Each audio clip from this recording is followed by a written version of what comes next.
Olá, sejam bem-vindos ao Resenhando Paulos. E hoje nós vamos falar sobre um tema muito interessante, que é o tema da educação, também sobre o livro da Paulus, Maricota Ri e Chora, e como a obra pode colaborar para incentivar o hábito da leitura.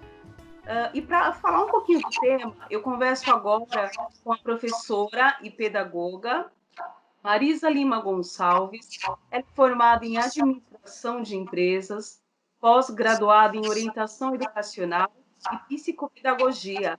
Marisa é autora de diversos títulos voltados para o público infantil e juvenil. Pela Paulus Editora, publicou as obras Maricota Ri e Chora, Passarinho Passará, Iniciação às Práticas Científicas. Nascida em São Caetano do Sul, Marisa é casada, mãe, avó e uma excelente autora. Seja bem-vinda, Marisa. Muito obrigada, né, por essa apresentação tão boa. Eu é que agradeço a oportunidade que a Paulus, né, que vocês estão aí me dando, e ao mesmo tempo nós estamos assim, sendo parceiros nesse momento tão assim, diferente que estamos vivendo. Sim. Marisa, eu falei aqui que você é autora de livros infantis e juvenis, mas olha só, você não tem um estilo único, né? Você passeia por vários estilos, a prosa, crônica, poesia, é isso? Então, quando as pessoas me falam sobre estilo, eu fico assim pensando, né? Eu acho tão bonito, eu acho mesmo, sabe? Quem, por exemplo, escreve só contos. O meu estilo, é até estranho falar isso, né? Mas o meu estilo é escrever. Então, eu me sinto, por exemplo, motivada a escrever. E eu sento em frente ao computador e começo. Aí eu falo, nossa, olha que bacaninha, essa é uma história infantil, né? Em outros momentos eu me sinto assim, pronta para escrever e descubro que o que eu queria escrever era um conto, né? Então eu não sou uma escritora que tem uma classificação, se é que a gente pode dizer. E eu também queria dizer que não é assim, eu ser metida, não, é o meu estilo, é o meu jeito, né? A minha forma de manifestar sentimentos é desse jeito. Eu gosto de escrever. Isso que é a tônica do meu trabalho como escritora. Se eu um dia serei conhecida mais como uma autora de livros infantis, que maravilha, né? Maravilha. Se for de contos, maravilha. Mas, por enquanto, eu acho que eu gosto só de escrever. De escrever e deixar que a emoção tome conta. Eu gosto de escrever sobre pessoas, casos reais.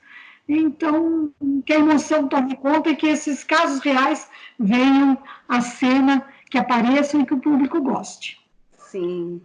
Marisa, conta pra gente como você tem observado esse período da educação, né? Em tempo em que as pessoas estão mais em casa, estão mais recolhidas, como que você observa? Eu tenho visto assim como um período de grande aprendizado. Eu acho que na vida a gente não deve desprezar nenhum momento, mesmo aqueles momentos que parecem assim de grande dificuldade, como é esse agora. As pessoas estão se reinventando, estão buscando o conhecimento. Eu estou cercada de muitos professores, de muitos educadores, e eu os vejo indo em busca de solucionar problemas que até o presente momento eles não tinham pensado. Né? Alguns utilizavam, por exemplo, a internet apenas para lazer. E, evidentemente, uma pesquisa, mas não era assim com grande profundidade, nem com grande empenho em relação ao aprendizado. Agora, tudo gira em torno disso. Como eu posso estar perto de você estando longe? Então, eu vejo meus amigos se reinventando, né? Arrumando paredes de sala, afastando móveis, deixando um ambiente para passar o ambiente mais agradável, falar, isso não fica bom, aquilo não vai ficar bem. Então, é uma busca grandiosa. Essas pessoas são consideradas as precursoras.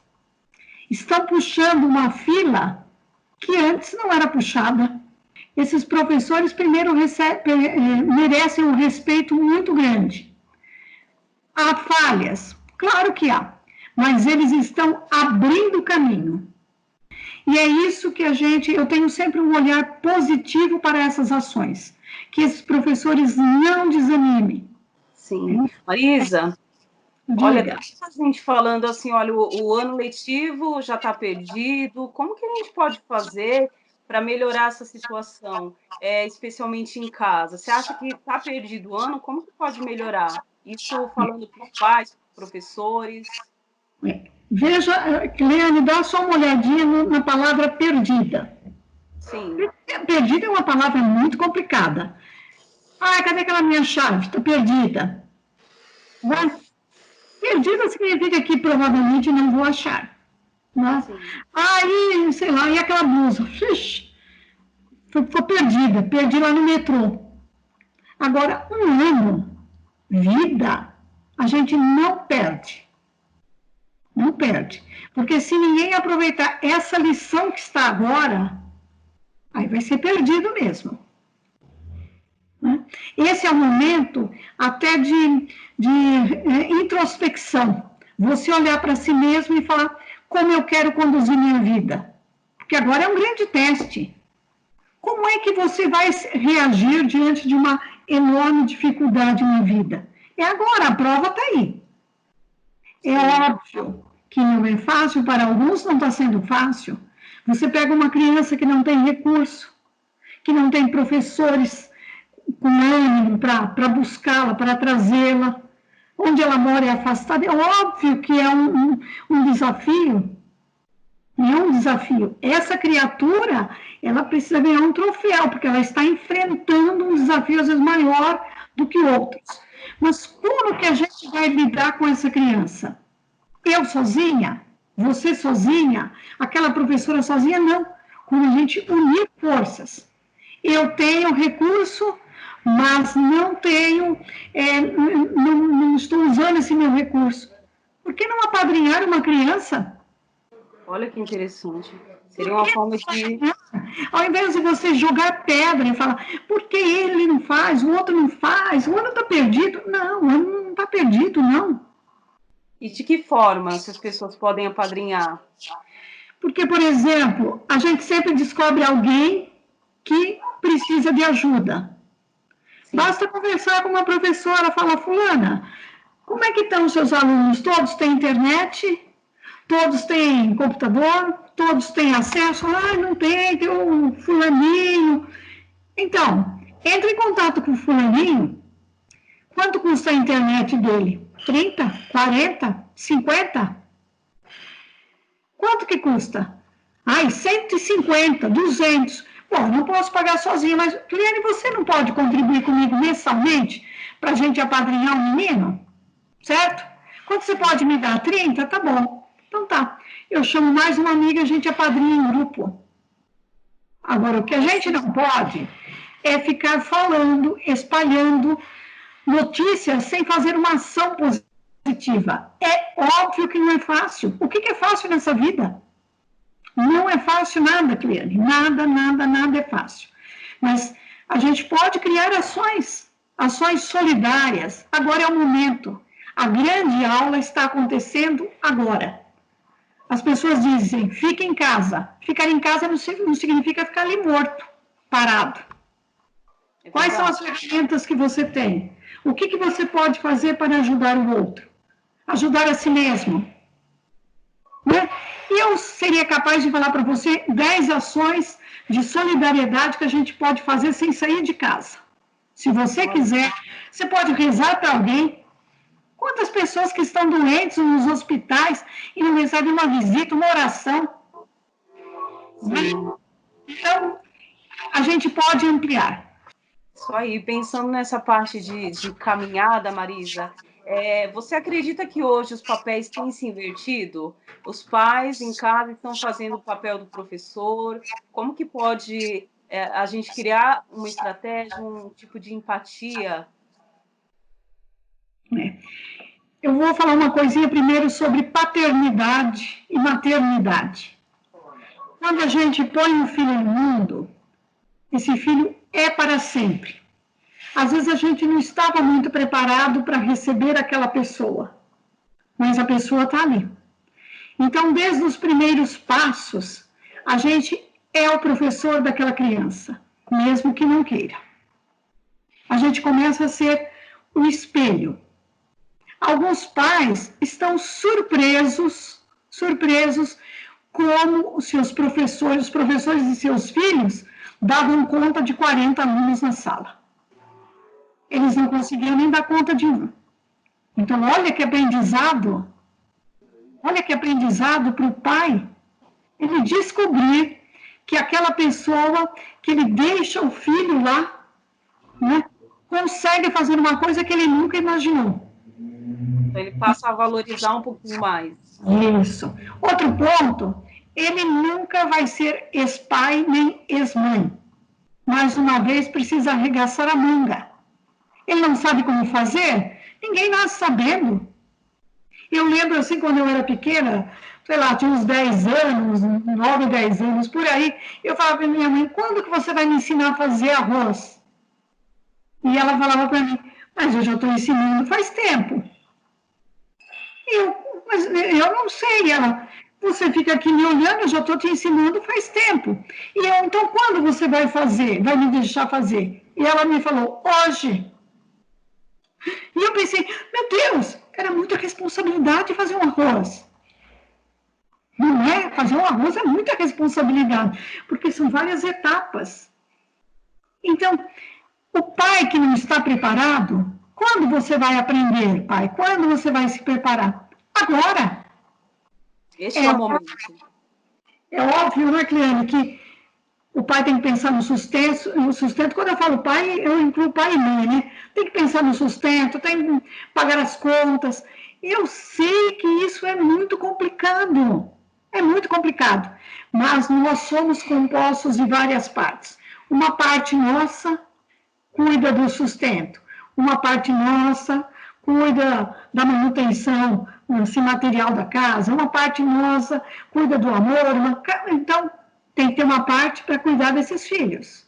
Marisa, a literatura ela pode ser um caminho para auxiliar os pais? A literatura em termos de leitura, ela pode colaborar? Cleane, quando você me fez essa pergunta agora, eu imaginei aquele cenário. O pai, a mãe, os filhos sentadinhos, numa mesa, pode ser simples, fazendo uns minutinhos de leitura.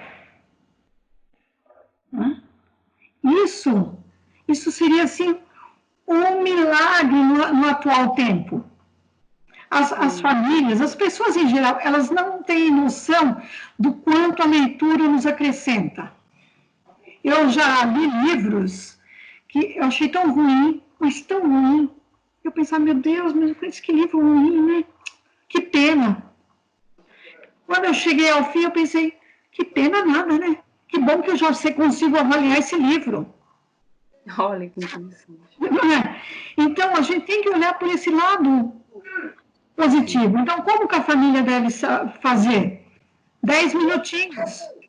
10 minutinhos. 10 minutinhos é o tempo que a gente gasta para escovar o dente direitinho. Não precisa ficar o dia inteiro escovando o dente. 10 minutinhos, você bacana, já dá certo. 10 minutinhos de leitura. Leia com a criança. Faça ela ficar em pezinha do seu lado. Faça ela manter essa parte aqui, peito aberto. Mantenha aqui, ó. É a postura, para que a voz saia. Aí assim ela vai combater a timidez também. Não é para ser bravo. Não é para ser bravo com a criança. Fala, vamos lá. Olha, vamos imaginar que tem uma plateia. Você vai ler 10 linhas aqui para a mãe. 10 linhas. Vai, vamos lá. A mãe também pode ler. Ai, eu fico com vergonha porque eu sou ruim de leitura. Grande oportunidade, minha senhora. grande oportunidade, vamos ler 10 linhas por dia, e ao final de um período aí já terá lido, quem sabe, um livro. Que Né? bacana. Falar, eu não quero ler esse livro da Maricota, porque eu não sou criança. Tudo bem, valeria a pena ler. Mas tudo bem, pega um outro livro, um de ensinamentos, um de autoajuda. Meu amor, você já ficou no celular. Agora nós vamos fazer um joguinho com tampinha, vamos criar uma história. Dá para criar uma história dentro de uma cozinha. Olha que interessante. Você brinca com a criança na cozinha. Ah, minha casa só tem um quarto e cozinha. E acabou, e tem um quarto e cozinha. E o que a gente pode fazer com isso? Vamos criar um personagem primeiro? Quem vai ser o nosso personagem? Vai ser um homem ou ser uma mulher? Ah, vai ser um homem. Ele é adulto ou ele é criança? Ah, ele é criança. Né? E ele tem alguma coisa?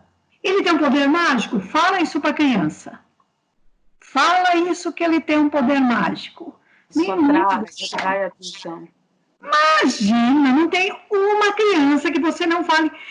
Presta atenção, ele tem um poder mágico. Qual vai ser o poder mágico dele? Ai, ele vai transformar tudo isso num castelo. Pronto, virou castelo, gente. Vamos escrever a história?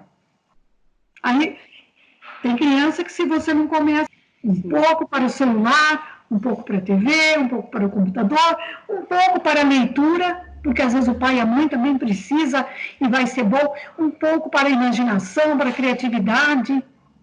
Um mal-humorado vai dizer, ah, tá bom, penso que eu tenho tempo. Meu amor, o tempo quem faz somos nós. Essa é a grande verdade. Pode parecer até um pouco agressivo, mas nós é que fazemos o tempo. Acho que é isso. Falando de leitura, de livros bons, vamos falar um pouquinho sobre as suas obras? Opa, gostei dessa, hein? Enquadrar meu livro na Obras Boas está ótimo. Isso. Bom, pela Paulus, você publicou 3 livros, né? Só lembrando novamente, Maricota Ri e Chora, Passarinho Pastará, Iniciação às Práticas Científicas. Eu gostaria de falar de um livro muito querido, né, por várias pessoas, já está em várias edições, o Maricota Ri e Chora. Quem é essa personagem tão curiosa, tão querida, né? Você pode contar um pouquinho para a gente? A Maricota era uma historinha assim, que estava guardada há muito tempo, quase no fundo da gaveta.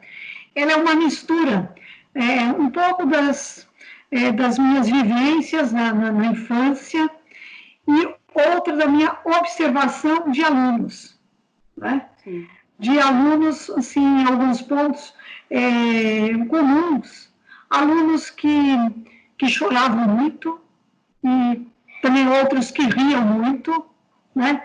E eu pensei em criar essa história de que a vida é como se fosse uma gangorra, né? Sobe e desce, chora e ri. Não são situações opostas. Às vezes elas estão no mesmo nível, né?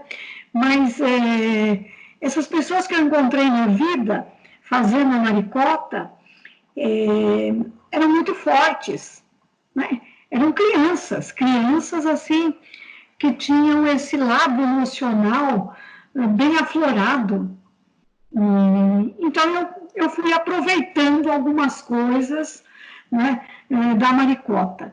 E a Maricota foi uma das divulgadoras da Paulus, que conheceu a história dela e que levou para Paulus, porque sentiu que ali havia uma carga emocional, né, bem grande.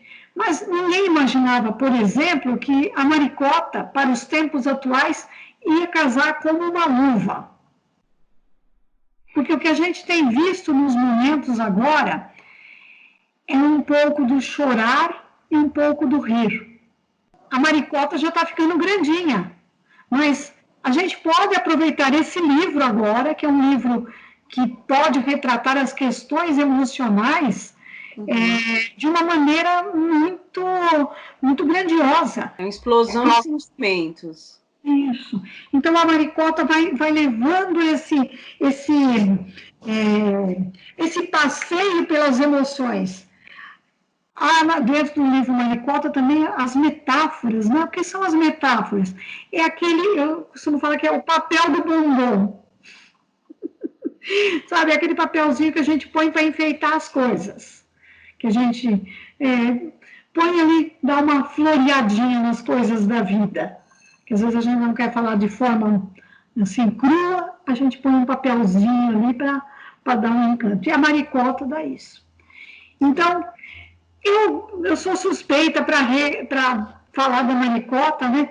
Mas tem muitas coisinhas que as famílias poderiam aproveitar aqui para discutir esse momento que as crianças não estão entendendo. Eu vejo pelos meus netos, eles têm dúvidas como nós temos, só que as dúvidas que eles estão apresentando agora são assim, mais fechadas, porque eles não acompanham o jornal, eles não leem o jornal, eles não veem a internet, a briga que existe na internet. Eles veem um mundo através do que eu não posso ir à escola. Eu não posso ir à escola. O mundo deles ficou bem menor. Então, a leitura poderia ampliar esse mundo. E isso incentiva, né? No sentido de falar dos sentimentos, né? Por que falar do sentimento das crianças? E aí é uma oportunidade, sim, para a gente se atentar a esse aspecto, que a criança ela precisa ser mais observada, acompanhada. Sim, porque eu queria só falar o seguinte, por exemplo, essa relação de pais e filhos, agora confinados, né, mais fechados dentro de casa, é a grande oportunidade. É a grande oportunidade para brincar até de quem é você, do que você gosta, o que você sente, né? Existe pode-se brincar, eu vou até dar uma ideia, né? Brincar, por exemplo, dentro de casa, de colocar uma plaquinha. Como é que você está se sentindo hoje? Plaquinha, eu quero minha plaquinha de triste. Conversar com a criança, por que ela está triste? Né? A mãe também pode pôr a plaquinha, eu estou preocupada. Lembrando que quando você está preocupada, a preocupação é sua, a criança não vai conseguir resolver. Mas você pode falar para ela, certo? E falar para ela, essa preocupação é minha, a sua é outra, tá bom? Para que ela não carregue. Dá para brincar de plaquinha assim, dentro de casa. Então, esses já seriam os caminhos que os pais podem seguir para auxiliar as crianças nesse processo, né, de incentivo à leitura, de observar os sentimentos. Porque você veja, às vezes a gente quer incentivar a leitura, mas não tem livro. Sim. Então, primeiro ponto, tem como conseguir um livro para a gente ler um pedacinho por dia? Não tem. Se não tem, então essa saída já passou. O que nós podemos fazer? Podemos largar as crianças só no computador, no celular, na TV? Não. Não. Ela precisa interagir com esse adulto. Importantíssimo também, as pessoas que ligam a televisão logo cedo, vão desligar lá no final da noite, a criança sozinha não consegue assimilar o que está sendo dito. Algumas palavras ficam gravadas nela. Imagine que você deixa a criança das 8 da manhã até as 11 da noite. A televisão ligada o tempo todo. É morte, é morte, é morte. Não sei quantos mil morreram de Covid, não sei quantos mil. Ao final do dia, o que será que sobrou para essa criança? E se você acompanhar, a notícia que passa logo cedo é a mesma que será dita na hora do almoço, a mesma que será dita à tarde, a mesma que será dita à noite. No outro dia. Às vezes não é a mesma notícia, eles mudam a cara, mas é a do ano anterior, do dia anterior. Sim. Então, se a gente não fizer uma interferência, quando tudo isso passar, nós teremos crianças com a cabeça muito complicada. E uma saída, a gente poderia dizer que é a leitura, né? A leitura, ela pode...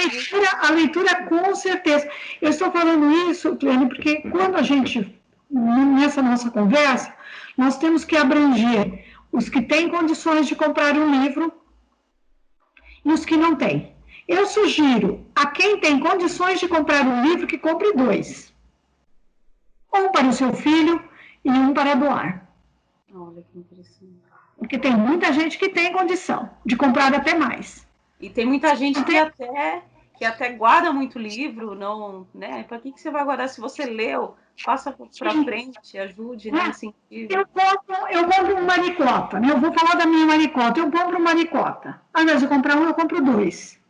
Olha. Para quem eu vou dar? Eu vou passando naquele bairro que é assim um pouco desprivilegiado, né? Que é desprovido de algumas coisas. Eu vejo a criança, chamo ela e falo, trouxe um presente para você. Eu vejo um adulto com várias crianças, trouxe um presente para a senhora ler para essas crianças. Né? Então, a gente não pode querer que a criança pobre compre um livro, mas alguém pode mudar essa situação. Alguém pode. A leitura modifica o mundo, essa é verdade. Essa é verdade. Né? Mas quem pode começar isso? Dentro da casa, a própria família. Dentro da escola, os profissionais da educação, a família, os próprios alunos. Só que agora é um outro momento. Nós precisamos pensar em boas saídas. Boas saídas. Marisa, olha, foi bem interessante o nosso papo. Mas eu te pergunto, e o pai que não gosta de ler, você acha que fica um pouquinho mais difícil quando não tem testemunhos em casa? Então, tudo é difícil para quem não gosta, né? Por exemplo, eu vou dar um exemplo aí, né? Gostaria que esse pai que me escuta acompanhasse, né? Eu também não gosto de lavar louça. Eu não gosto. Gente, você pega aquele monte de panela, não é? Vontade de pegar um saco, pôr tudo lá dentro e falar, alguém leva, tira de perto de mim. Mas não é assim que funciona. A gente tem que enfrentar uma pia em algum momento da vida. Eu tenho um amigo que de vez em quando ele fala, quando o pensamento me atormenta, eu vou lavar a louça. Né? E eu sempre lavo, mas quando me atormenta, é o momento que eu quero lavar a louça. Então eu falo para esse pai, na vida a gente não faz só o que a gente gosta. A gente faz o que é preciso. Então eu não gosto de lavar louça. Mas eu preciso lavar louça. Então eu não gosto de ler. Por quê? Porque eu não fui acostumando, porque eu não tenho escolaridade, porque eu não me habituei com isso. Mas se ler um parágrafo por dia, vai acostumar, é que nem remédio. Então, para o pai ou a mãe que não gosta de ler, veja se próximo à sua casa não tem alguém que possa te doar um livro, já que talvez não possa comprar, se não tem uma biblioteca, pede para alguém, né? Pode pedir até para mim, porque eu tenho livros e eu posso doar. É preciso começar e abandonar essa ideia, eu não gosto, eu também não gosto de um monte de coisa. E lembra de mim, ela não gosta de lavar louça, mas eu lavo, hein? E deixo bem bacana. Marisa, vamos trazer para a nossa conversa a maricota? Vamos, eu estou até com ela aqui do meu lado. Vamos apresentar para o pessoal. Então, gente, uma forma da gente começar com o hábito da leitura, de ler para as crianças, é o Maricota Chora, né? Olha a maricotinha aqui. Que linda! Essa maricota aqui, ela é muito danada, viu? Sim. Ela é muito danadinha mesmo. Olha que cara de danada. Ela pensa muito. E ri e depois chora. E às vezes ela chora e depois ri. Marisa, a obra é indicada para algum público específico? Porque quando a gente olha, a gente pensa, é só para o público infantil, mas como tem essa abordagem de sentimentos, reflexões, o que você poderia dizer? É só para o público infantil mesmo? Eu quero ser assim, não sei se eu seria até inconveniente. O livro é para quem sabe ler. Sim. Aí, deixa eu pôr a maricotinha sentadinha aqui. O livro é para quem sabe ler. Então, é lógico que, devido à ilustração, né, as características do texto, ele serve para a criança. Mas vamos imaginar que um adulto que tem dificuldade para leitura, né, fala, olha, eu ainda não consigo ler muito bem. Esse livro é para ele também. Porque tem uma linguagem fácil, o código dele é fácil, tem a ilustração, que é uma ilustração bonita. É um livro bem colorido, né? Isso. Então, ele pode, aquele que tem a dificuldade da leitura, também pode se aproveitar dele. É óbvio que a gente costuma indicar para crianças que já aprenderam a ler. Mas, por exemplo, eu já tive leitores, né, que a mãe comprou, a mãe leu e a criança leu a ilustração, que é um outro tipo de leitura. E tem partes aqui que a Maricota, ela aparece de ponta cabeça. Quer ver? Você poderia mostrar para a gente algumas imagens? Nossa, olha, que nem aqui, ó. Ela está aqui. Sim. Ela está de normal, né? Aqui, ela está de ponta cabeça. Né? Isso é uma leitura interessante. Então, a família pode fazer a leitura das palavras, pode fazer a leitura das palavras e depois a criança, eu já fui visitar a escola, que a criança me perguntou por que ela está de ponta cabeça. E eu pensei, e agora, meu Deus, por que ela está de ponta cabeça? Aí eu, porque ela é muito danada.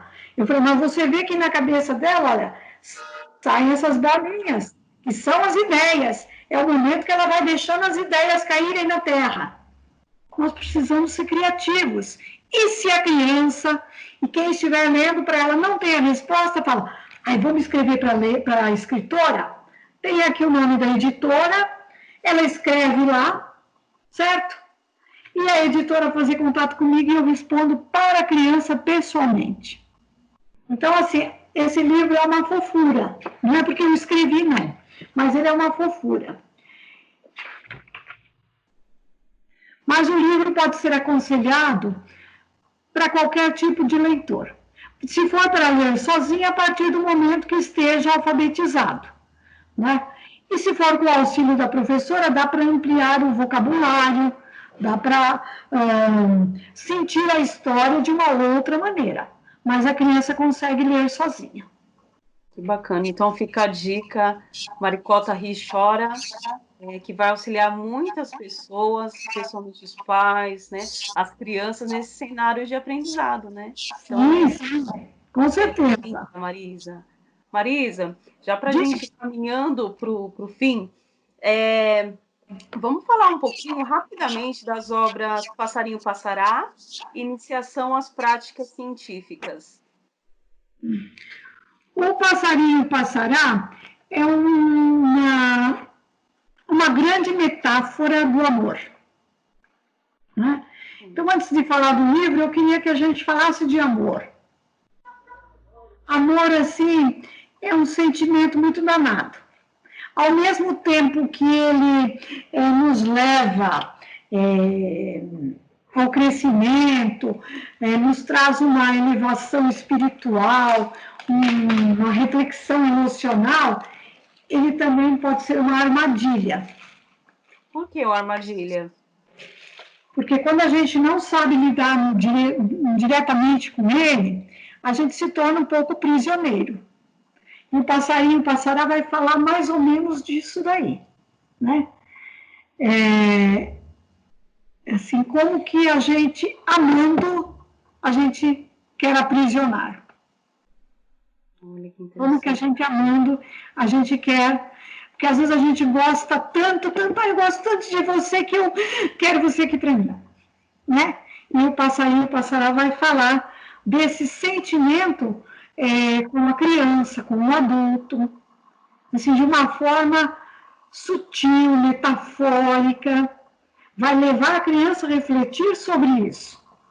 Né? Então, ele é um livro também indicado para quem sabe ler, mas esse aqui ele já pode ser para crianças até maiorzinhas, porque como tem a questão aí da metáfora, né? Ele pode ser para crianças maiorzinhas. Serve também para adultos que não gostam de ler. Aquele adulto que fala, eu não gosto de ler. Não, começa com esse aqui. Esse vai ser o seu primeiro, que é para você pegar gosto, certo?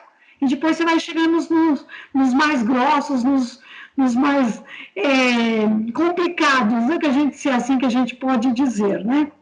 E eu tenho aqui também o Iniciação. O Iniciação é um livro que foi escrito baseado na minha experiência profissional, mas não há relatos, viu, gente? Não é aquele livro, olha, eu vivi isso, não, não, não. Ele vai orientar os jovens e crianças a terem aí um contato com a execução de trabalhos, como fazer eles de forma técnica, usando, por exemplo, as normas da ABNT, mas de uma maneira bem lúdica, bem suave e, eu diria assim, bem gostosa, né? Deixa eu só mostrar aqui um pouquinho para vocês. Ele é um livro técnico, mas com ilustrações. Olha só. Né? Então, por exemplo, você quer falar sobre... Deixa eu pegar aqui uma parte. Você quer falar sobre dissertação. Quer falar sobre... Deixa eu pegar uma outra parte. Olha, essa daqui eu achei uma parte boa. Enfrentando os desafios do trabalho escolar. Quem que não enfrenta um desafio quando a professora passa um trabalho? Então, além dele ensinar a organizar o tempo, organizar o trabalho, ele trata também de uma questão emocional. Qual que seria? Então, por exemplo, quando você vai fazer um trabalho, você precisa saber como é que ele vai ser entregue, como é que ele vai ser organizado, como vai ser a avaliação. E você espera, quando cumpre todas essas etapas, que ao final, né, o professor, o avaliador, te diga, muito bem. Aquele momento é o momento do auge, do seu sucesso interior.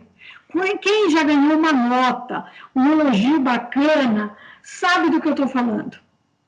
A gente trabalha para isso. O nosso emocional está todo envolvido ali. Né? Então, o livro, nessa parte, vai falando como você chegar nesse auge de forma positiva. Sim. Alguns não chegam. Por quê? Perdem o prazo, se desorganizam, não entenderam o que era para fazer. Quando chega no resultado final, o professor diz, infelizmente, você não atingiu o que precisava. Gente, tem emocional que aguenta? Não. Mas a gente fica arrasado, porque a gente não sabia de todos esses envolvimentos. Então, o livro também fala disso. E isso que o livro pode auxiliar. Sim, ele vai assim, desde o início, né? Qual é a importância de um trabalho para o estudante, como ele pode alavancar nas suas pesquisas, como fazer determinados tipos de trabalho, como ele organizar. Ele praticamente é um manual que pode acompanhar o aluno por tempos e tempos. Então, Bacana. Esse livro é bacana. São livros interessantes. Ele é interessante mesmo. E ele também, no final aqui, ó, ele tem um glossário de todas as palavras diferentes que aparecem ao longo do livro. Então, o aluno tem a oportunidade, eu não sei o que é um compatível. O que é? Ele falou que é compatível, vamos ver o que é compatível. O professor falou um consenso. O que será que é consenso? Então, nós temos aqui um glossário de palavras que ajudam na elaboração de trabalhos. Seria um manual. Isso. Então, o livro é bem completo, né? E bem, assim, útil. Bem útil. Marisa, muito obrigada pela participação. De nada. Se a gente pudesse, ficaria mais tempo conversando, né? Mas a gente está conversando já há um tempinho, né? Então vamos finalizar por aqui. Marisa Lima Gonçalves, gostaria de te agradecer por participar do nosso Resenhando. Um abraço e até a próxima. Tá, eu que agradeço a sua paciência, agradeço também as pessoas que vão aproveitar aí algumas dicas que eu tenha dado, que me desculpem se exagerei nas minhas avaliações, nas minhas definições, né? E as pessoas que precisarem de mim, eu estou disponível para ajudar a passarmos por essa fase que há de passar, essa grande fase de aprendizado para todos nós. Que Deus abençoe todas as famílias, todas as pessoas, e que a gente possa seguir aí juntos e fortalecidos. Muito obrigada, Cleane. Obrigada a você, Marisa.